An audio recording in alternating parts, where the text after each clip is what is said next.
Welcome back in, superstars. Let's go through some trades for round 3. I have done the triple. My projected score has gone up a little bit, so it's always nice to see. Unfortunately, across the weekend, though, it very much goes down and down and down when captaincies don't work out and players don't hit those projections at all. And obviously got the SC Plus on there, and it gives you that. In that one, obviously gives you their break-evens as well. Good thing to see, guys, as well, is when you click a player, obviously it's going to tell you potentially how much money they're going to make or lose. So that's one, there with Kaipi's Paul. If he happens to hit that projected score of 37, he makes 21k. If he goes above that, even better. Guys that we were obviously worried about with their break-evens was someone like Ponga. And you do look at their projected score they're going to throw out. And if he gets 66, we're not happy with that. Anyway, he should be averaging much higher than that, right? So sitting more into the 76, get a 99, these types of scores. And if it does come out to be the worst for him, and I do think a 66 and a 76 in the next 2 games would probably be a little bit of the floor. Like, he definitely has hundreds upside, so he can get one of those and absolutely shatter those projections and potentially the projected change that we're going to see from him. But the high break evens only come for the next couple of weeks, because then if he was to get a 99 in the next 3 weeks, and that's against the Dragons, he's projected to start making a little bit of money at that. So at worst, you're sitting there with 120k of price drops, and that would set him down to 770, which isn't a crazy drop, right? And the potential that Ponga has, I personally am going to hold off on trading him, just because I think I can get a little bit more benefit elsewhere. And whoever I trade him to, like if you go him to Latrell, him to Teddy, these types of guys, do we think that in the next, say, 5 to 6 weeks, they can both score the same? Yeah, definitely.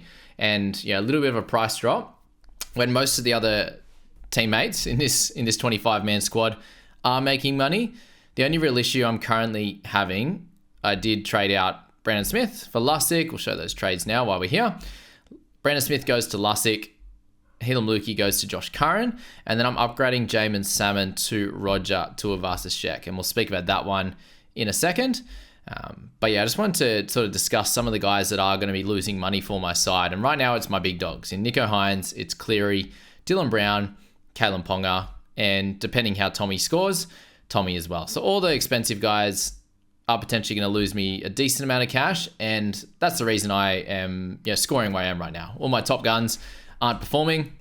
If you spend up in the 2RF position, potentially in the center wings with like Val Holmes and these types of guys, then you would be doing better than what I'm doing currently. But we do have faith in these players, and that is the reason we bought them in the first place. We probably expected a little bit of a drop, maybe not as much as it's going to happen right now, but we did expect some type of drop in their price. And so you're looking at that. And for the rest of the players in my side, Fermor's not going to change this week, but trading in Lussick, he's going to go up. Levi will go up. Totola's going to stay the same. Terrell's going to go up. Hughes and Henry going up there. Brought in Josh Curran. He has a lovely, low break even. He'll make some money over the next few weeks. And if he continues to get 55 or so minutes, he should be a 550 type of player, in my opinion.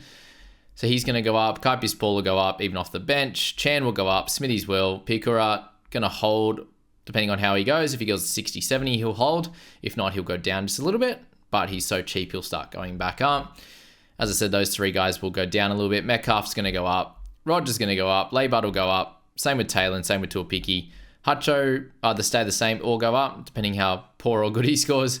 Trbojevic going to go up. Strange going to go up. And that is all about talking about going up. So yeah, I'm happy to lose a little bit on my big guns because they have the ability to go nuts and give me some good scores.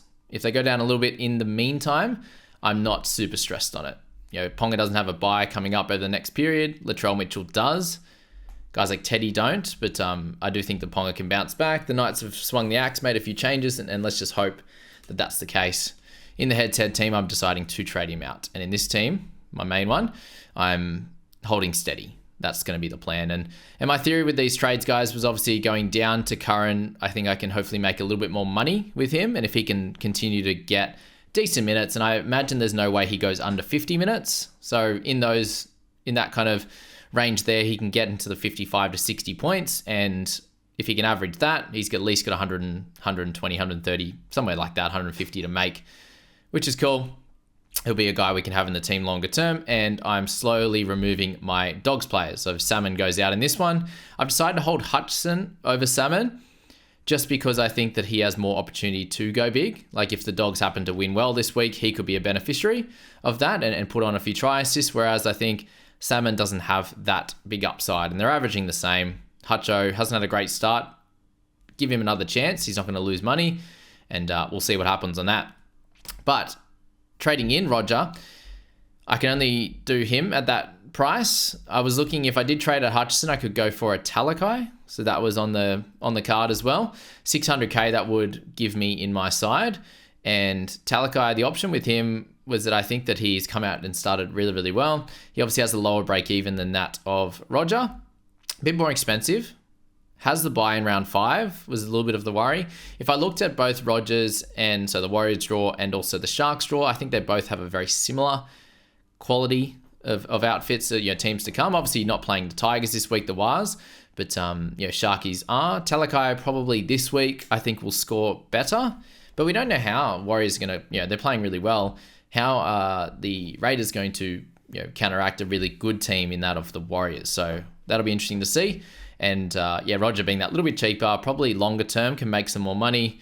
Won't play Origin, so we'll get him for a lot of those games in there. I believe we miss the Warriors players, so I have a few now. Tuapiki won't last too much longer in the side.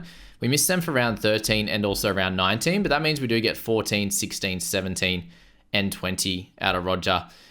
Knowing that, touch wood, he is someone that stays on the park, doesn't get a lot of injuries, which is great, and looks really, really damaging on that left-hand side in a good team. And they've had a couple of tough matchups to kick things off, and he's still averaging 60 above his break-even, which is nice. So that's the theory with Roger. As I said, could have been Talakai. Let me know which way you would have went. I just think Hutcho has some more upside. I'm not going to play Burbo this week. The theory with that is he's up against the right edge defense of the Eels, which consists of Cartwright, of Penasini, Sean Russell, Moses, all very, very solid defensively. And you saw that last week. The Penrith Panthers had trouble down that left-hand side in even getting close to tackle breaks and line breaks. And, with the quality they have out there with Sorensen, with Luai and Taylor May, I think that Burbo could be a very similar score to this week. Obviously, he could get some attack out there, but I am going to say that he doesn't, and we'll get some more benefits out of some of these guys. And with the Warriors having the Raiders, that's decent news. Taylor May coming up against the Broncos. I think that's going to be a fun matchup against Katoni. And then Laybut up against the Dragons, who really struggled this week. So that's that. Unsure at the moment what's going to happen with Kai Pearce-Paul. So he's going to be left out if he ends up on the as a starter and scores a try. Look, I'll cop the points miss in that one. Given it's the last game of the round, it makes it really tough. So Smithies currently is the starter. They would be the ones I'd switch, but Smithies plays so early in the round. That's the worry. I'm excited to see Fermor play next to Foran in their matchup. Hopefully it's a little bit of a easier matchup for him and potential to score better than the 34 against the Doggies. So that'll be fun to watch there as well. And then, Lussick will make some money out of him. Brandon Smith goes. He probably scores a try this week or something, but happy to take, if Levi can get another 40 this week, we get some good rises into sort of the 40k mark. And then Lussick will, if he can get anywhere near that 60 mark going forward, I doubt it, but anywhere near the 60 and 80 minutes with some type of attack each week, it seems to be the way he's playing it at the moment. That's the hope, but likely in the 50s, I suppose, longer term, without all that attack. So that's where I'm at with my squad at the moment. There's a lot to think about. Let me know where you're going in your squad right now, and I do appreciate all of you guys watching these SuperCoach videos, and we'll get into it more and more each and every year. And if you're a strictly SuperCoach guy and you're coming to watch these videos, please let me know in the comments that you just say I'm SuperCoach only. Thanks, mate. Something like that would be awesome. I do really appreciate that. And we are going to be bouncing back this week. There's no ifs, buts about it. I'm going to lock in. I don't have any guys that I can loop, so I'm just going to lock in Nico Hines as captain. We've got him for a reason. He's up against the Tigers. Let's lock it in and load. He's going to get a try or a try assist at least in this game. Was able to get 75 without anything really specific in this one. I do think Nathan Cleary is a good captaincy option as well this week against the Broncos. And if you're not going those two, I know a lot of people are very excited about Trbojevic on Sunday, but I do suspect that the Eels being a pretty decent defensive outfit overall, if they can fix up that left edge as well, I do think Tommy Olakau'atu. Yeah, Olakau'atu is a great buy this week as well. Those guys are going to go pretty strong on that right-hand side, being the left-hand side defense for the Eels. And yeah, we'll see how that goes. Let's see if Dylan Brown can miss a few less tackles this week, but they were very all over the shop on that side.